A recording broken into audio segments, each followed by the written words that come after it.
Hello ka-organic! So ito na yung baby namin na binili. Ayan oh. May itlog na siya kaagad. 4. Ayan. Thank you Lord. Yung pinakain na namin sa kanila is yung carlang. Nilagang carlang, and then nilagyan ko sila ng paliguan dito. And yung may Vita Plus na plastic, yung waterer nila, nilagyan ko ng molasses kasi nga bawal tayo yung mga synthetic dito kasi organic yung practice natin.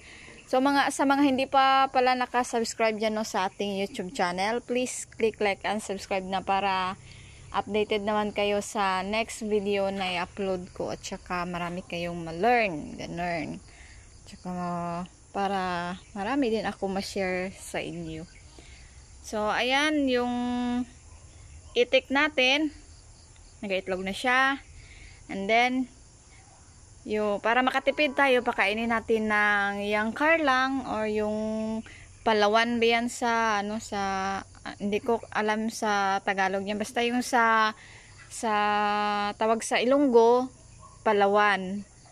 Ayan, so yung mga itik na yan, pwede din natin pakainin ng madre de agua, yung i-chop-chop natin yung madre de agua, ihalo natin sa may yung rice bran, lagyan natin ng molasses. Ayan, yan yung ipakain, makatipid talaga tayo.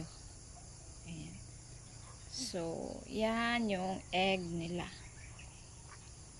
Ito yung liguan nila is i-drain ko yan mamaya, and then palitan ng bago para naman sila, mag swim naman sila. So yun na muna for today's video. Thank you for watching and see you to my next vlog. Go organic! Itik!